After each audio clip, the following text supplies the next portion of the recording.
Olá, hoje estamos aqui com a Vivian Motti. Ela é professora em interação humano-computador na George Mason University.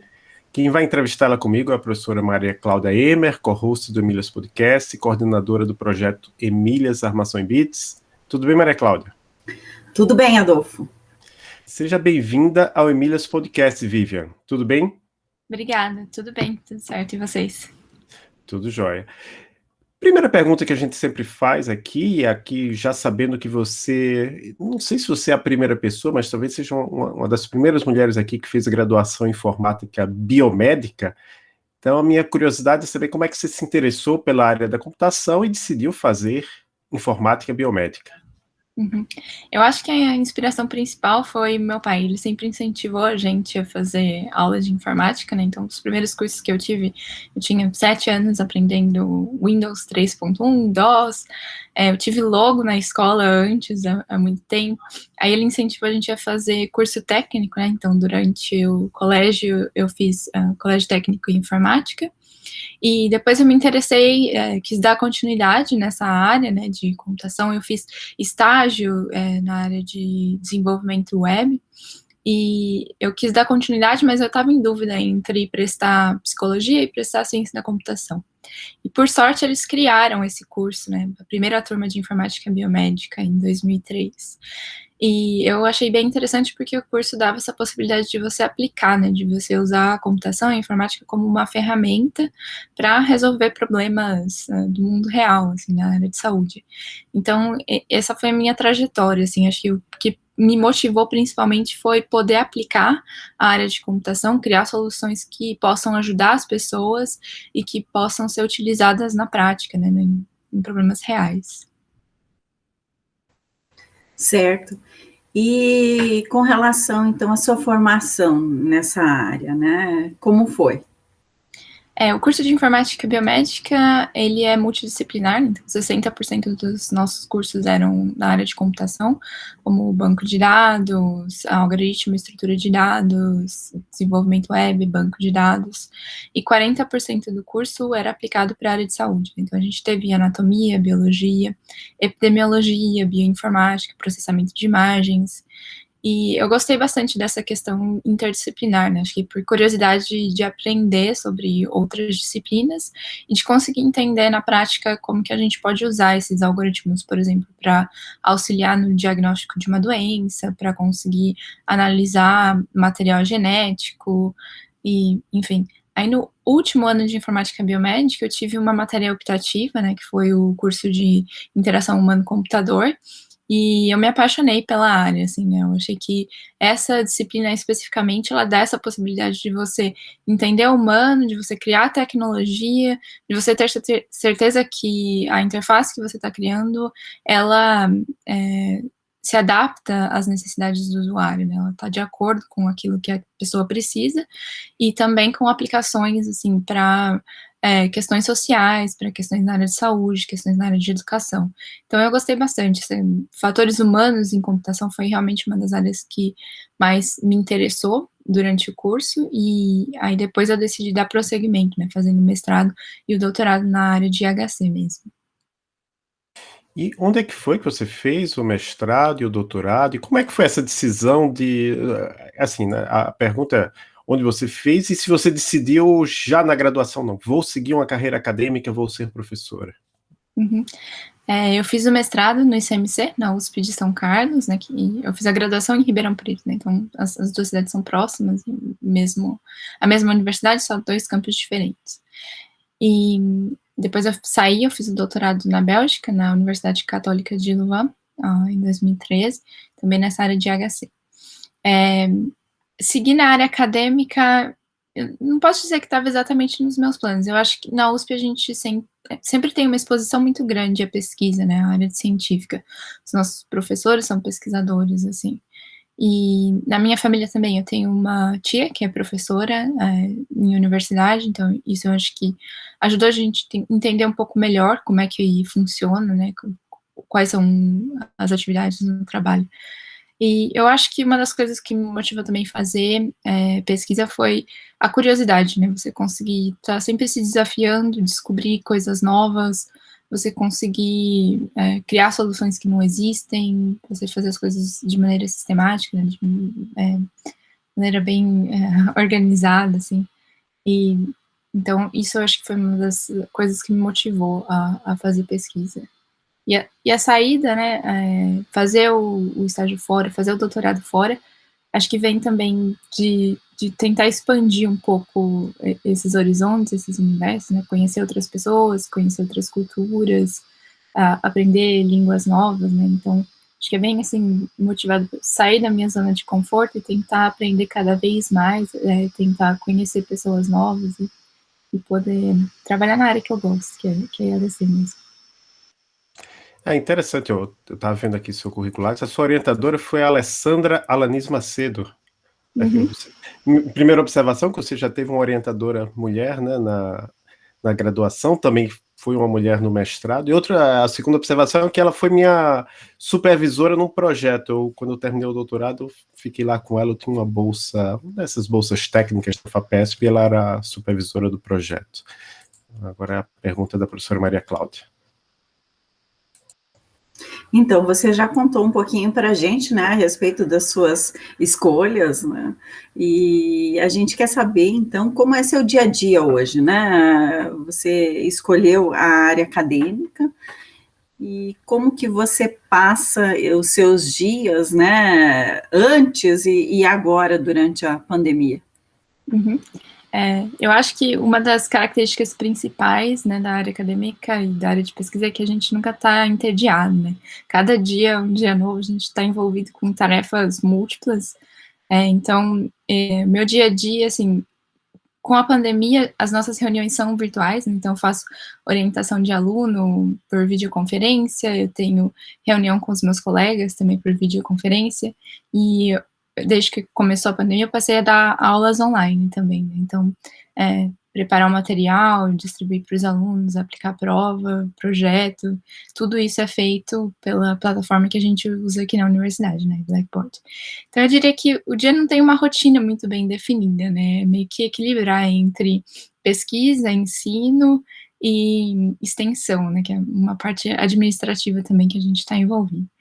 E as atividades diárias, então, incluem escrita, né, escrever artigo ou escrever proposta de projeto, escrever relatório constante, planejar, né, propostas de projeto, orientar os alunos, dar continuidade às atividades de pesquisa, né, checar se está tudo em ordem, conversar bastante com os alunos para ter certeza que as coisas estão se encaminhando, solucionar problemas, né, que sempre surgem, assim, seja com orçamento, com equipamento, se atualizar também, né, tentar entender melhor quais são as tecnologias que estão surgindo, quais são os métodos, as técnicas que a gente pode aplicar, e apresentar também os nossos trabalhos, né, quando tem workshop, quando tem congresso, essa parte de apresentação, de disseminação de conhecimento, de conteúdo também é constante, assim. Mas eu diria que o dia não tem uma rotina muito pré-definida, assim, é uma mescla de tarefas diferentes.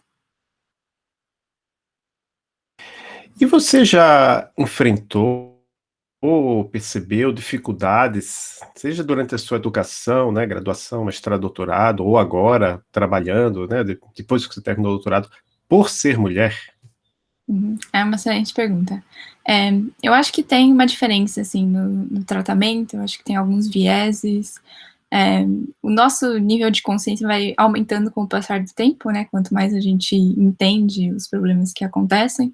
Eu acho que os desafios, assim, de você ser uma minoria, de você entrar numa sala de aula, assim, eu lembro que quando eu fiz o mestrado, éramos 3 meninas, numa classe de 75 alunos, né, então eu acho que isso acaba sendo dando um impacto grande, né, quando você entra na sala de aula, você percebe que não tem muitas pessoas que se parecem com você. E eu acho que acaba também sofrendo um pouco o lado social, essa rede de apoio, assim, né, eu acho que tem algumas distinções, assim, no tratamento. Então, assim, eu não tenho, acho que uma experiência muito negativa, eu acho que em todo o meu processo sempre eu encontrei aliados, assim, pessoas que eu pude confiar e que eram bastante respeitáveis, mas eu também acho que com o passar do tempo a gente aprende a se defender de algumas situações, evitar certas situações e aprender a navegar num sistema que não é perfeito, assim, né, que tem ainda desafios com relação ao viés, que tem desafios com relação a estereótipos, ou tratamentos que não são, assim, tão justos, né. Tem que ter persistência, eu diria. Com relação eu acho, a questão do trabalho, o que eu acompanho é que as universidades americanas, em geral, elas são bem atentas a isso, né? Eu acho que a É. sociedade, em geral, fica bem preocupada em evitar com que haja um preconceito específico contra mulheres. Estou certo ou estou imaginando? Eu acho que eles criaram mais consciência, assim, acho que tem iniciativas que tentam solucionar esse problema, então acho que no primeiro momento é mais você realmente tomar consciência que o problema existe e trazer os números, né, você quantificar, você saber exatamente, né, quem são as pessoas que têm acesso, por que elas têm acesso e até que ponto elas têm acesso à informação, recursos, serviços, na área de educação ou mesmo na área nos empregos, né. E eu acho que nos Estados Unidos, então, teve mais iniciativa das agências de fomento, né, o NSF, o NIH, que são as agências principais, elas próprias exigem que você tenha, assim, uma declaração quando você submete uma proposta de como você vai incluir, de como que você vai aumentar a participação de mulheres, de minorias, e quando você está fazendo a pesquisa mesmo, recrutando participantes, você tem que demonstrar que você não está discriminando, né, certos grupos, assim, certos perfis. Então, eu acho que agências de fomento têm isso e as universidades têm mais iniciativas. Ainda assim, o número de mulheres na computação, na informática aqui, é menor, mas mais e mais eu tenho visto que tem financiamento para criar grupos de mentoria, tem workshops que são também organizados pelas associações aqui de computação, que tentam empoderar as mulheres e fornecer treinamento, assim, para que elas saibam como se posicionar, elas saibam ter um currículo competitivo e elas saibam também navegar um sistema que não necessariamente é justo, assim, que não é perfeito. E já que a gente falou nisso, né, que você está nos Estados Unidos, a gente sabe que os Estados Unidos é um país com muitas universidades, né? Você está numa universidade. É uma universidade R1, que são as, Top. as top em termos de pesquisa. Como é que foi esse processo para você chegar a ser contratada por uma universidade dos Estados Unidos? Uhum. Eu fiz o doutorado, então, na Bélgica e eu sabia que eu queria continuar na área acadêmica, né. Na Europa, as universidades são um pouco mais fechadas, um pouco mais tradicionais, né, enquanto que nos Estados Unidos o ambiente acadêmico ele é bem mais dinâmico, né, você tem contratações, você tem universidades mais jovens, ele se adapta muito, né, para se adequar aos novos conhecimentos, às novas demandas do mercado de trabalho. Então, quando eu terminei o doutorado, eu comecei a fazer as aplicações, né, para pós-doc e professor ou pesquisador em várias universidades, mas você percebe que tem uma procura maior aqui nos Estados Unidos, é mais fácil você encontrar chamadas, vagas abertas, assim, para aplicar aqui nos Estados Unidos. Então, eu mandei o meu currículo, eu comecei como pós-doc, né, na Carolina do Sul, na Universidade de Clemson, e eu acho que esses 2 anos lá também foram fundamentais para me adaptar, porque tem algumas diferenças culturais entre as 2 instituições, então foi bom para eu poder me ambientar um pouco melhor com o sistema americano. E depois do pós-doc, então, eu falei, vou aplicar para ser professora. Eu comecei a procurar, né, pelas vagas, tem várias redes, assim, fóruns de discussão, listas de e-mail, onde eles divulgam as vagas. Eu montei o meu material, né, a gente normalmente aqui precisa de um currículo, uma carta de ensino, uma carta de pesquisa, com os teus planos futuros, assim, tua experiência, e uma carta de diversidade. Então eu mandei para a universidade aqui, eles me chamaram para fazer a entrevista, a primeira fase online, assim, uma chamada por Skype mesmo, e depois teve uma visita, né, que você apresenta o teu projeto, E tem várias entrevistas, assim, né? Então, conversa com vários professores do seu próprio departamento onde você está aplicando, ou outros departamentos, outros colégios, assim, né, na escola, na universidade. Então, essa foi a trajetória, assim, tentando entender melhor como o sistema funciona e aplicando para uma vaga que eu achei que se alinhava bastante com os meus interesses e com o que eu estava buscando, assim, na área profissional. Sobre essa carta de diversidade, antes da próxima pergunta, é uma carta onde você descreve o que você vai fazer para aumentar, para manter a diversidade entre os estudantes, é isso? É, isso mesmo. Eles esperam que você já tenha algumas iniciativas, né, ou que pelo menos você tenha conhecimento, assim, do problema que existe, e que tenha isso incorporado, né, seja no teu próprio projeto de pesquisa ou no teu planejamento, assim, para o currículo, né, se você for ser um professor na sala de aula, como que você faz com que todos os seus alunos possam participar de maneira ativa, se você for escrever um projeto, como é que você pensa em incluir pessoas com perfis diversos, né, no perfil dos seus participantes, por exemplo, no caso da pesquisa de HC. Então, você tem que pensar, você tem que demonstrar que você tem alguma experiência com diversidade e também algum planejamento para a tua carreira futura, assim, é mais uma carta de reflexão mesmo.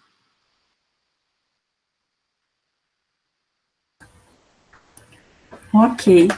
E falando um pouco a respeito da sua pesquisa, né, você podia falar para nós um pouco sobre a computação centrada no usuário? Uhum.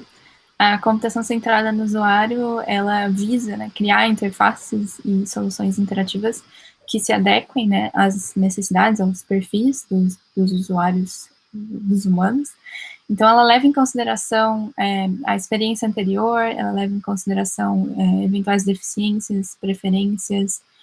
A gente passa bastante tempo tentando entender, né, quem é o nosso usuário final, né, e não simplesmente criar uma ferramenta ou criar um sistema que venha da nossa cabeça, mas a gente tem que passar esse tempo para entender qual é o contexto desse usuário, quais são as limitações que existem nesse contexto, nesse ambiente dele, e quais são as preferências, né, quais são as capacidades, e o objetivo final é ter certeza que o que você cria, ele é um sistema que é fácil de utilizar, é um sistema que é intuitivo, é um sistema que se adequa a todas as restrições e capacidades daquele ambiente do usuário, né. Para mim é uma área bastante fascinante, porque te abre possibilidade de conhecer pessoas, de conhecer culturas diferentes e de incorporar tudo isso para cada uma das decisões que você toma no design de sistema, assim, né? Pensando num botão, pensando em item de menu, pensando no texto que você vai colocar, nas features da sua interface, qualquer aspecto, assim, tem como você levar em consideração essas características do seu usuário final. É bem interessante. E o que é que são aplicativos ubíquos? Uhum.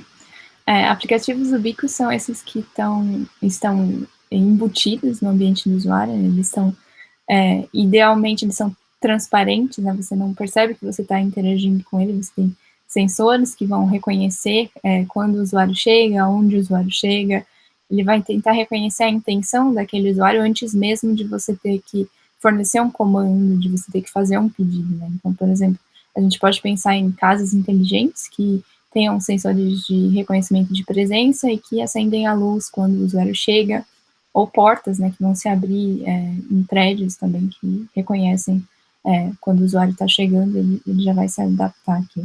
Então, o Ubiquo é tudo aquilo que está distribuído no ambiente e, de maneira ideal, fornecendo serviços e funções para o usuário sem que ele tenha que dar um comando, ou se ele tiver que fornecer um comando, que esse comando seja bem simplificado, bem fácil, como os assistentes de voz, por exemplo, né? Tem uma interação mais intuitiva, mais natural, como se você estivesse conversando com uma outra pessoa. E aí você disse que se apaixonou por IHC já na sua graduação, né? Então, quando você entrou para o mestrado, você já tinha a ideia de computação centrada no usuário e de relacionar também com aplicativos ubíquos e utilizar ainda na saúde? Uhum. O curso que eu segui, né, de IHC, foi inclusive a professora Alessandra, que era professora, e ela foi minha orientadora, né, de trabalho de conclusão de curso também, na graduação, e ela tinha um livro que ela recomendava a gente ler, né, de Don Norman, The Design of Everyday Things, e quando eu li esse livro, acho que foi quando virou a chave, assim, nossa, que interessante, né, isso é aplicável para qualquer coisa na nossa vida, né, qualquer objeto que você interage, qualquer tecnologia, qualquer sistema. Então, depois que eu li esse livro, eu falei, né, é isso que eu quero seguir como carreira, então eu fui buscar os programas de pós-graduação que pudessem fornecer, né, mais matérias nessa área, projetos nessa área. E as opções que eu tinha, que eram próximas, assim, da onde eu estava, né, era o UFSCar, com a professora Júlia, e o ICMC, na USP, com a Graça, com a Renata, né. E eu apliquei, na época, né, para os 2 programas, eu fui aprovada. A professora Juliana, ela estava viajando naquele ano que eu apliquei, né, então ela estava fora, estava no MIT Media Lab, fazendo pós-doc com Henry Merman, que é um professor também bem famoso na área de HC. E no ICMC, então, eu tive essa possibilidade de aplicar a IHC na área de computação ubíqua.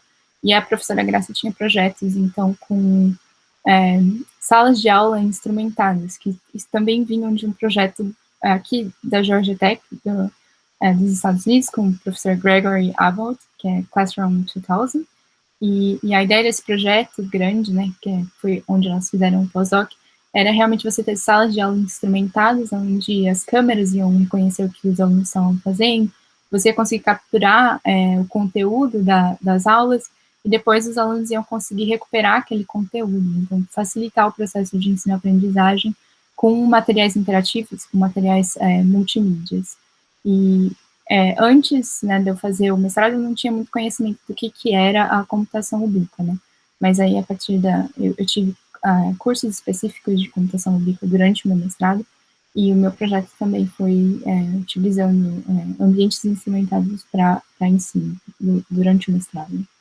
E é uma área que continua crescendo, né? Acho que hoje em dia, com os dispositivos inteligentes, a gente tem um potencial muito maior de interagir com esses sistemas, com essas redes, e teve uma evolução grande da tecnologia por cima, chegando à computação vestível, né, que é a minha área de trabalho atual, né, que são dispositivos que têm interface direto com o corpo humano, que podem ser carregados de forma portável, de forma independente no dia a dia.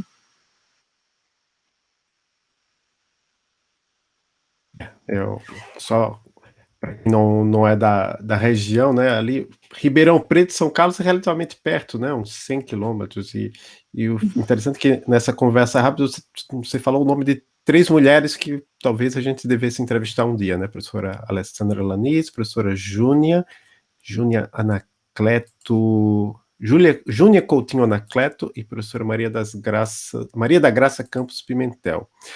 Mas, como a gente está entrevistando você agora, eu quero saber se alguma brasileira ou mesmo brasileiro quiser fazer doutorado com você na GMU, é possível?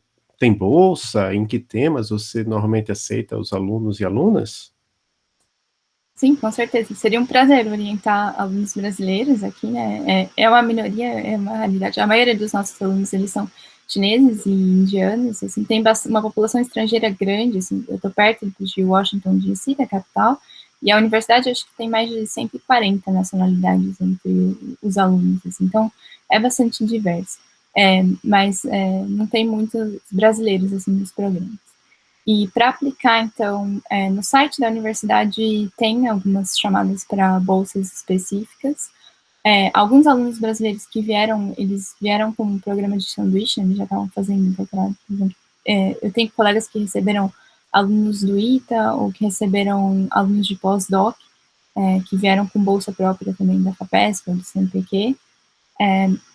Quando eu tenho chamado, assim, para bolsa específica quando eu aplico para projeto. Então, eu tenho um projeto atual que começou em 2019, e na época eu fiz a divulgação, assim, e aí os alunos que aplicaram, eles podiam vir de qualquer lugar do mundo, faço a análise do currículo e seleciono quem tem o perfil mais adequado para a vaga. Eu acho que, no primeiro momento, se tiver aluno interessado, vale a pena escrever um e-mail para o professor, pode me escrever também, pedindo informações. Normalmente, essas bolsas que são financiadas pelo governo e a própria universidade, ela tem um financiamento para aplicar para o visto, né, de estudante, que é o J1 aqui, e a bolsa, ela cobre a saúde, o seguro-saúde, a mensalidade, né, da universidade, e um valor mensal também para viver aqui. Mas tem possibilidades, tem outras bolsas, assim, CNPq, FAPESP, Fulbright, e alguns financiamentos locais, assim, também, que são, assim, quando a gente aplica para projeto e consegue o financiamento aprovado, que a gente consegue contratar alunos.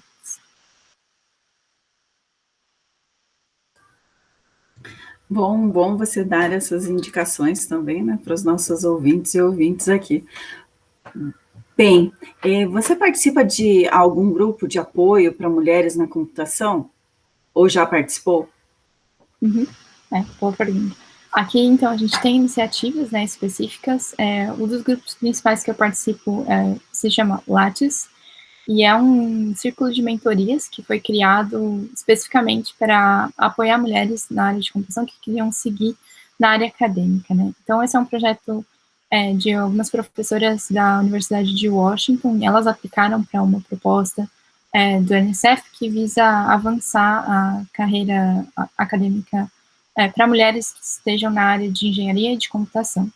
Então, esse projeto, ele começou com um workshop intensivo, assim, né?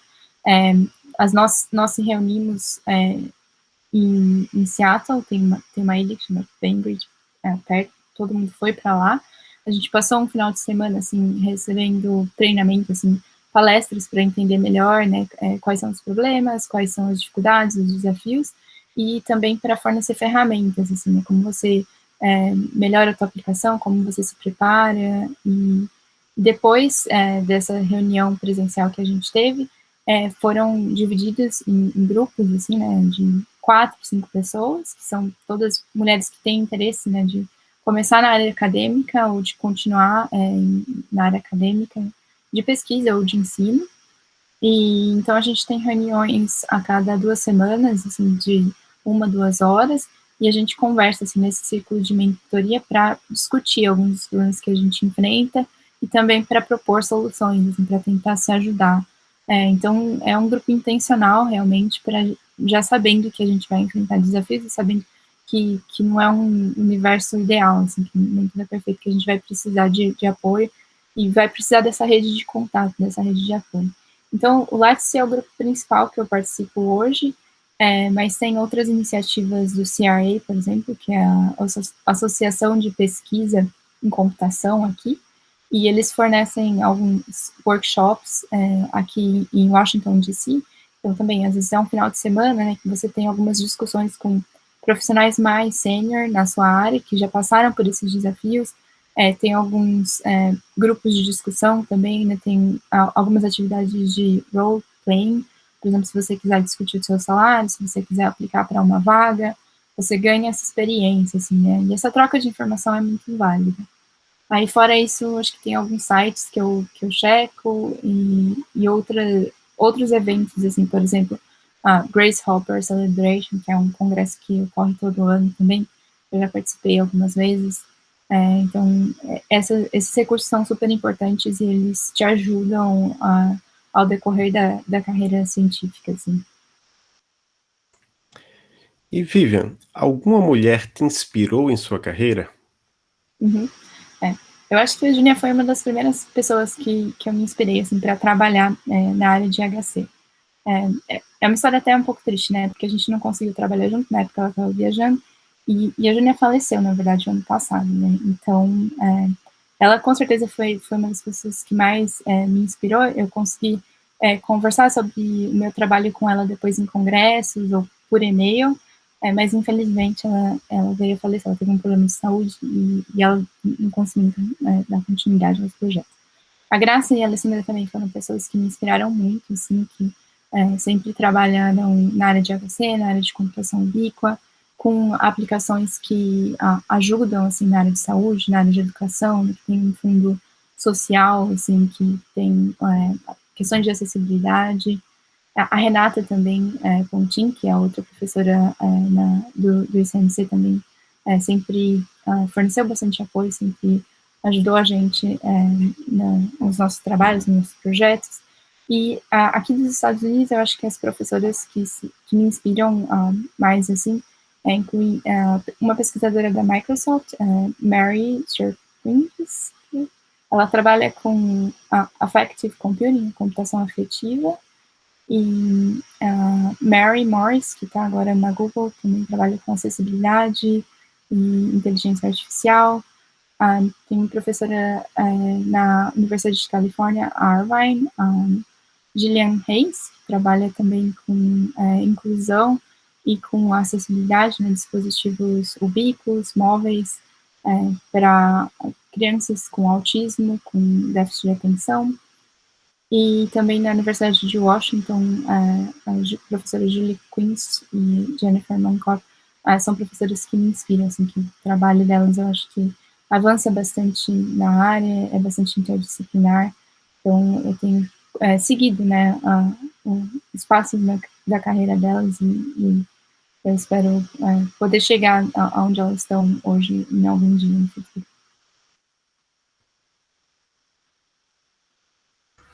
Muito bem. E o que você diria para as meninas e mulheres que têm interesse, né, em seguir a área da computação?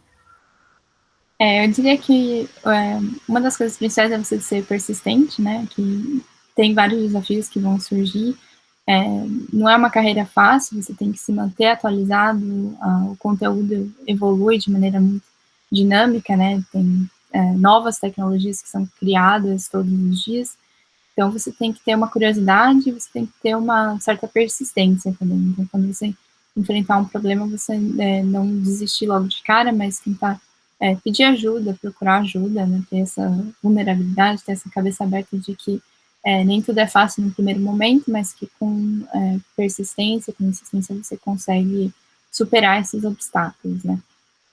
Acho que estabelecer essa rede de apoio, ter contatos, assim, também é importante, saber pedir ajuda, né, não ficar simplesmente quebrando a cabeça com os problemas, mas procurar recursos, procurar apoio, assim, que possa facilitar, né, a resolução de problemas. E acho que ser curioso também, né, acho que ter esse interesse de estar sempre aprendendo, de estar sempre se atualizando, é importante para conseguir se manter na área. E acho que, por fim, saber que a tecnologia, ela tem um potencial muito grande, né, ela consegue resolver problemas, ela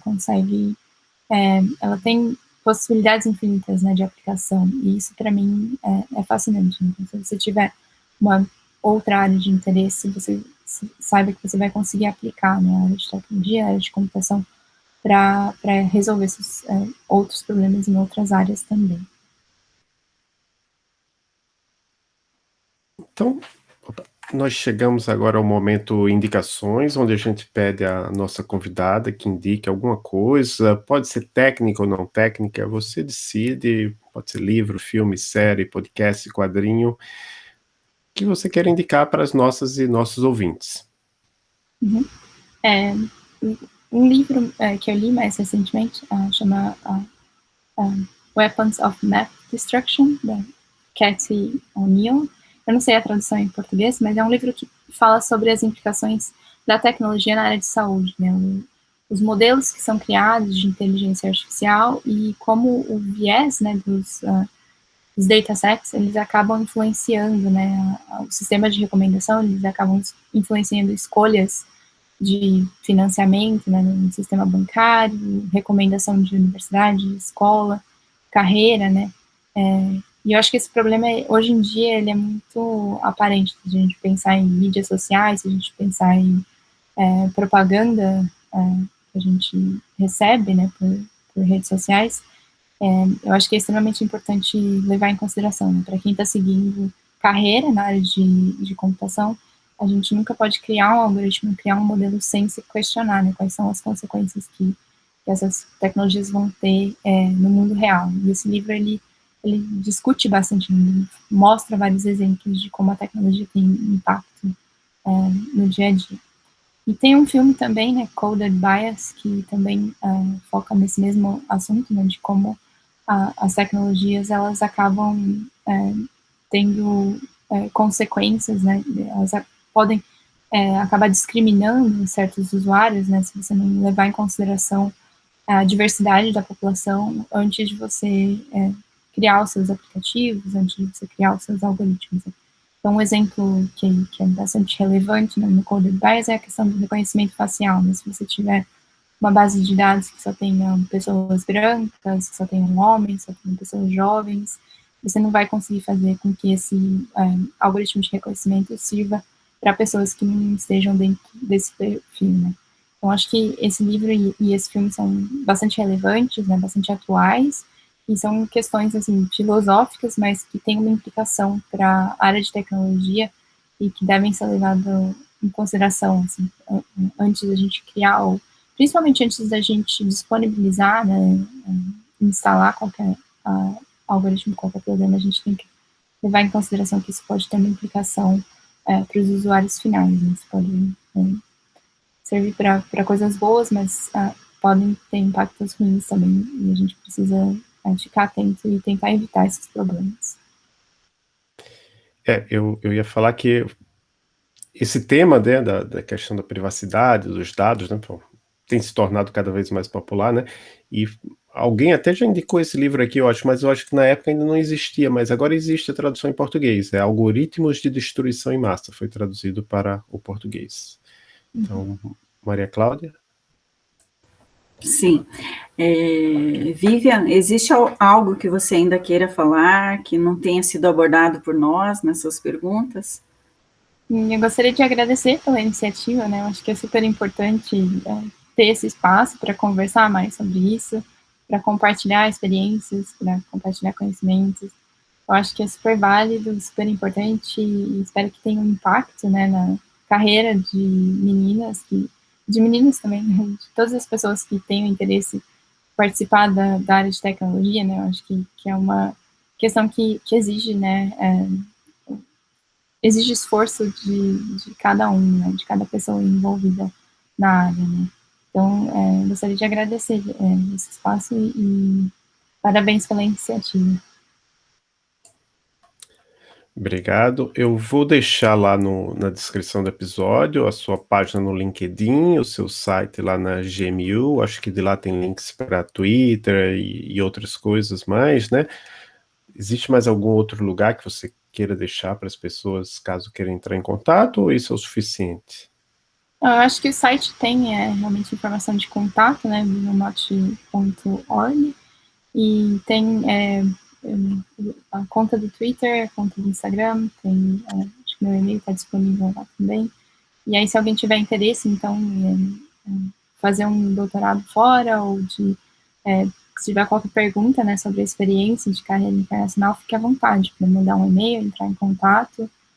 Ficaria muito feliz de poder ajudar outras pessoas que têm interesse, assim, na área acadêmica ou de ter essa experiência internacional. Eu acho que é bastante importante e ajuda a gente a entender as coisas por outras perspectivas e abrir a cabeça para outros horizontes também. Certamente, acho que é muito importante, né, a gente abrir essas oportunidades, né, e as pessoas terem outras visões a respeito da academia também, né, de como é fora do Brasil, como é aqui dentro. Então, acho que é bem legal que a gente fale sobre isso e que você se coloque também à disposição, né, dos nossos ouvintes aí para poder dar informações. Você quer mandar um abraço para alguém? Você está há algum tempo fora do país? Como que é aqui, né, do Brasil? Eu acho que posso mandar um abraço para as minhas professoras, né, que me inspiraram na carreira, né, a Graça, a Alessandra, a Renata, e a Vânia, também da UFSCar, que é uma das minhas colaboradoras mais recentes, que trabalha nessa área de HC também, e que foi orientada da Júnior. Então, que elas são minhas inspirações, assim. Então, muito obrigado, Vivian, foi um prazer conversar com você, nós esperamos poder contar com você em outros momentos, caso a gente queira fazer um evento, alguma coisa, que você queira apresentar a interação humano-computador para as pessoas que acompanham Emílias, e eu passo a palavra para a professora Maria Cláudia para finalizar o episódio. É isso, Vivian. A gente espera poder contar com você. A gente faz eventos do Emílias também, né? Como o Dia Internacional da Mulher e o Ada Lovelace Day, que é agora em outubro. E, em geral, a gente traz alguma palestrante, né, alguma mulher para falar da sua pesquisa, né, de algum tema, ou então para participar de uma mesa redonda, para contar um pouco da sua experiência. Então, acho que seria bem interessante que você participasse com a gente em um desses momentos também, né? Então, contamos com você aí. E obrigada por essa entrevista, podemos conhecer um pouco mais a respeito da sua vida, né, na academia, e a sua trajetória é muito interessante mesmo, muito legal saber que você tá aí nos Estados Unidos, conseguiu uma colocação na universidade, né, de ponta, muito bom mesmo, parabéns. Uhum. Obrigada pelo convite, pela oportunidade. Ficaria super feliz de poder participar de novo. Fico à disposição para futuras colaborações. Obrigado mais uma vez, Vivian. Obrigado a todos e todas que nos escutam. Um grande abraço e até o próximo episódio.